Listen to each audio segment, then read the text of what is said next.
आप सब लोगों को नमस्कार। दिल्ली हमारे देश की राजधानी है और राजधानी में हमारा जो ट्रांसपोर्ट सेक्टर है, हमारी कोशिश है कि वो वर्ल्ड क्लास होना चाहिए। दुनिया के जो सबसे विकसित देश हैं, हमारे देश का ट्रांसपोर्ट सेक्टर, हमारे देश की राजधानी का ट्रांसपोर्ट सेक्टर उसके कंपेरेबल होना चाहिए। दिल्ली में ट्रैफिक बहुत ज़्यादा है।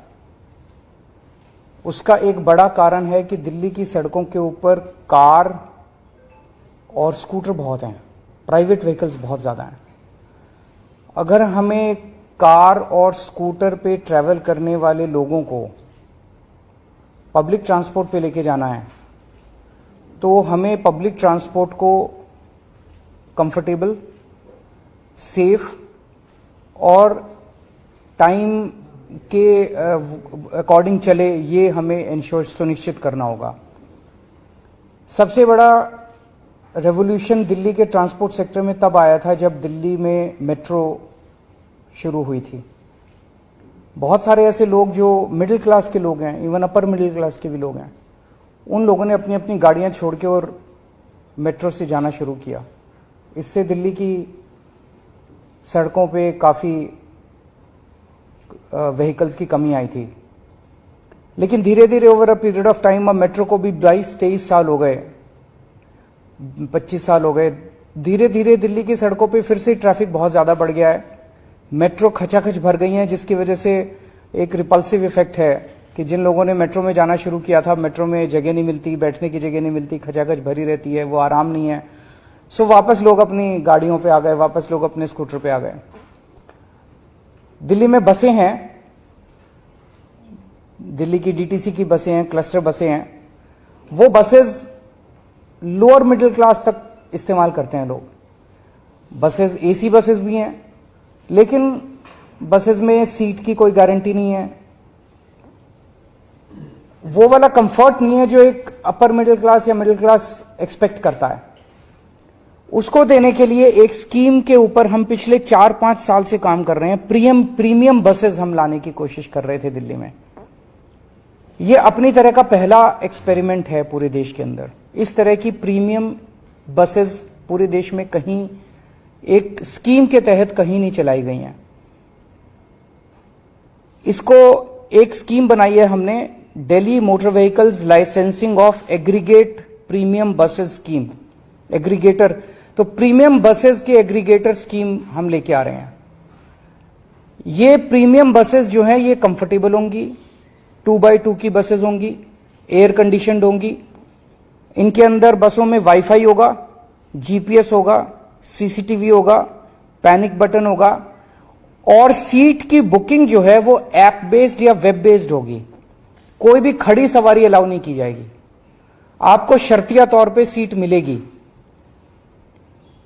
इस किस्म की स्कीम पहली बार लाई जा रही है और इसमें हमारा मकसद पूरा का पूरा ये है, ये टारगेट किया जा रहा है मिडिल क्लास और अपर मिडिल क्लास को, जिनकी पेइंग कैपेसिटी है, जो अपने कंफर्ट के लिए पे कर सकते हैं, रोज अपनी कार लेके जाते हैं, कार का पेट्रोल खर्च करते हैं। लेकिन अगर उनको ऑप्शन मिलेगा कि एक बस है जो कि कंफर्टेबल है, तो हो सकता है, हम उम्मीद करते हैं कि बहुत सारे लोग अपनी कार छोड़ के और बसेस की तरफ शिफ्ट करेंगे। इसमें 3 साल से पुराना व्हीकल अलाउ नहीं किया जाएगा। जो बसेस लेके आएंगे वो 3 साल से पुरानी नहीं होनी चाहिए, सीएनजी होंगी। लेकिन 1 जनवरी 2024 के बाद की जो भी बस खरीदी जाएगी वो इलेक्ट्रिक व्हीकल होनी जरूरी है। इसमें जितनी बसें होंगी, बस की इसमें लाइसेंस दिया जाएगा एक एग्रीगेटर को और वो लाइसेंस फीस उसको देनी होगी।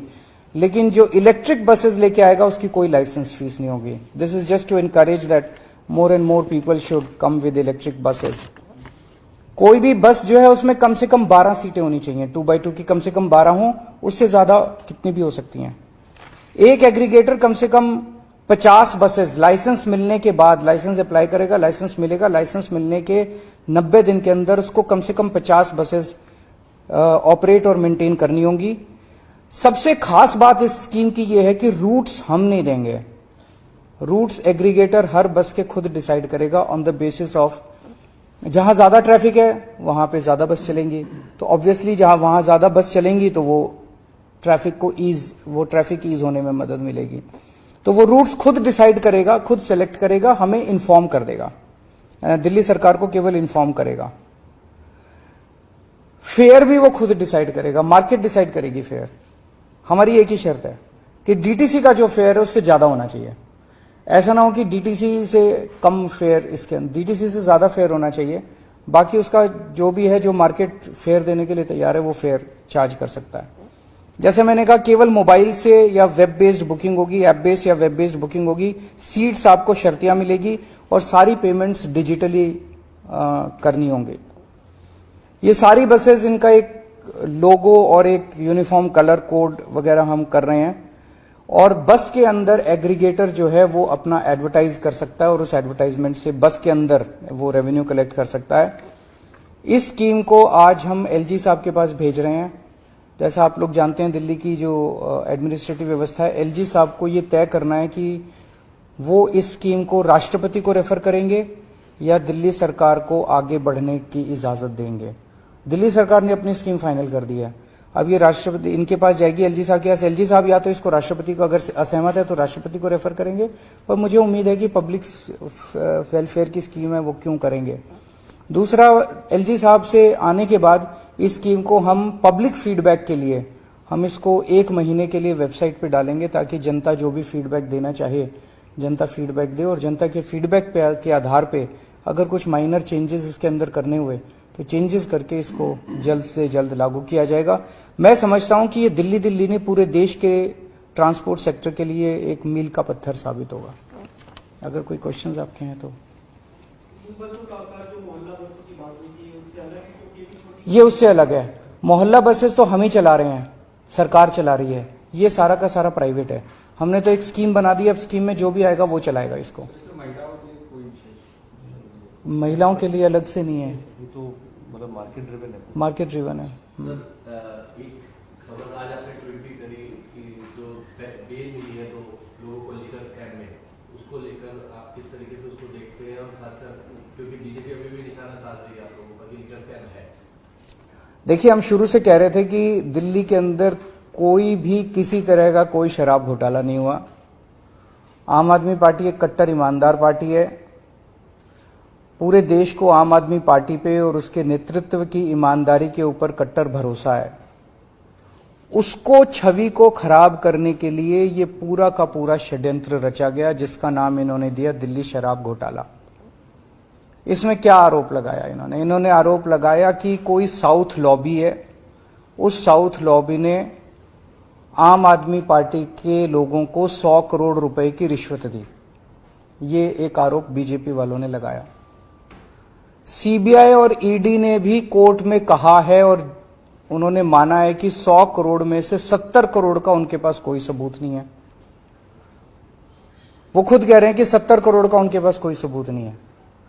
30 करोड़ रुपए इन लोगों का कहना है, कोई राजेश जैन है कि राजेश जोशी, कोई राजेश जोशी 30 करोड़ रुपए साउथ से लेके दिल्ली लेके आया और दिल्ली में उसने आम आदमी पार्टी के नेतृत्व को ये 30 करोड़ रुपए दिए। ये सीबीआई और ईडी ने आरोप लगाया। ये बस इनके पास यही सबूत है कि किसी ने, गवाह ने गवाही दी है कि राजेश जोशी 30 करोड़ रुपए। अब 6 मई को जो कोर्ट का ऑर्डर आया, उस कोर्ट के ऑर्डर में लिखा है कि राजेश जोशी एक भी पैसा लाने का कोई सबूत नहीं है, कि राजेश जोशी कोई एक भी पैसा साउथ लॉबी से लेके दिल्ली में लेके आया। 30 करोड़ तो दूर की बात है। तो जब राजेश जोशी एक भी पैसा लेके नहीं आया, साउथ वालों ने पैसा दिया नहीं, आम आदमी पार्टी के नेतृत्व को पैसा मिला नहीं, तो सारा का सारा केस तो खत्म हो गया। इसका केस क्या बचा? ना रिश्वत ली गई, ना रिश्वत दी गई। कोर्ट के उसमें साफ साफ राजेश जोशी को जो बेल मिली है वो इसी आधार पे मिली है कि राजेश जोशी साउथ वालों से कोई पैसा लेके आया, इस बात का कोई सबूत नहीं है। तो सब खत्म हो गया। दूसरा आरोप इन्होंने ये लगाया कि 100 करोड़ रुपया जो ये रिश्वत ली गई, ये गोवा के चुनाव में खर्च की गई। गोवा में आम आदमी पार्टी ने जितने लोगों से काम कराया, पर्चे छपवाए, होर्डिंग लगवाए, जो भी जितने वेंडर्स थे हमारे, सारे वेंडर्स पे रेड मार ली इन्होंने, सीबीआईडी ने पिछले 6 महीने में सबको गिरफ्तार कर लिया। सारी जांच वांच गोवा के चुनाव की करने के बाद अब ईडी और ये इस नतीजे पे पहुंचे हैं कि कुछ 19-20 लाख रुपए आम आदमी पार्टी ने कैश में खर्च किए। ये तो बहुत बड़ा हमारे लिए ईमानदारी का सर्टिफिकेट है। सीबीआई और ईडी का कहना है कि पूरे गोवा चुनाव में आम आदमी पार्टी ने केवल 19 लाख या 20 लाख के करीब रुपए कैश में खर्च किए, बाकी सारे चेक में खर्च किए। 100 करोड़ तो बहुत दूर की बात। तो ऐसी कौन सी पार्टी है इस देश के अंदर जो केवल 19 लाख रुपए एक स्टेट के चुनाव में कैश में खर्च करती है? तो सीबीआई और ईडी ने तो सबसे बड़ा सर्टिफिकेट दे दिया आम आदमी पार्टी को कि केवल 19 लाख रुपए, उसका भी अकाउंट वगैरह मांगेंगे तो दे देंगे, 19 लाख रुपए केवल कैश में खर्च किए, वहां भी कुछ नहीं। ना रिश्वत आई, ना रिश्वत खर्च हुई, ना रिश्वत ली गई, ना रिश्वत दी गई। तो बेसिकली एक कहानी बनाई गई। उस कहानी को प्रधानमंत्री जी की तरफ से सीबीआई और ईडी को दिया गया और कहा गया कि अब इसके इर्द गिर्द सबूत मैन्युफैक्चर करो, एविडेंस मैन्युफैक्चर करो।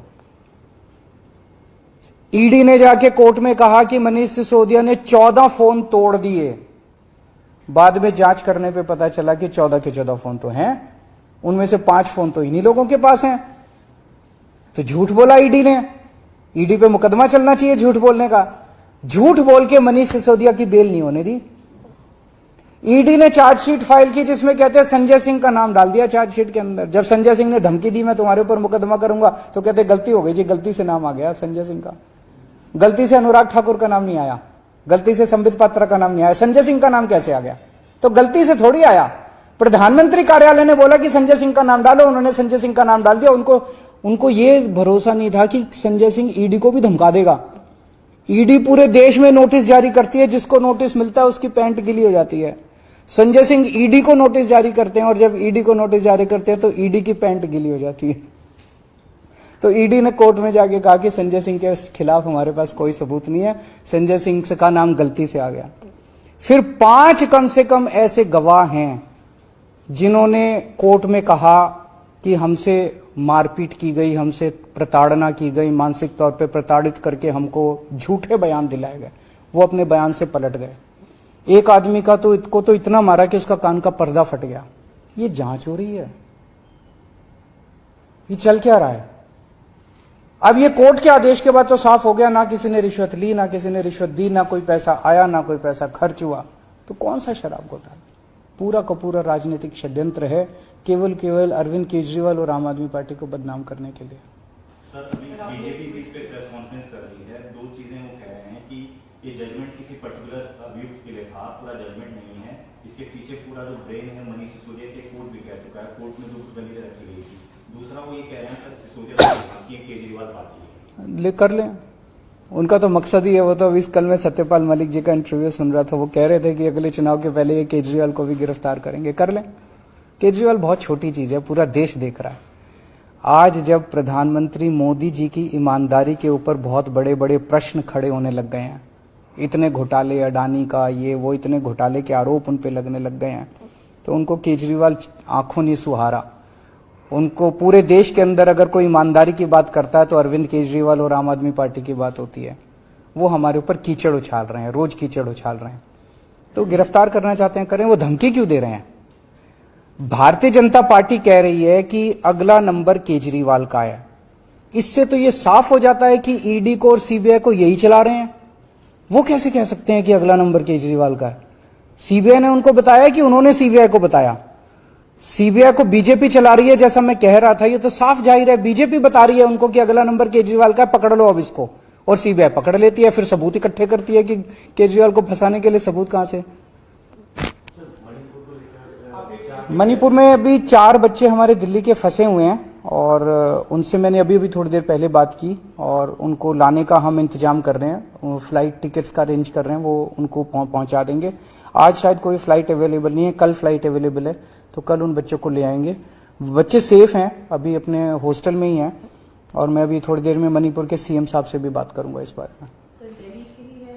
अपने 4 दिल्ली के बच्चे हैं। Thank you.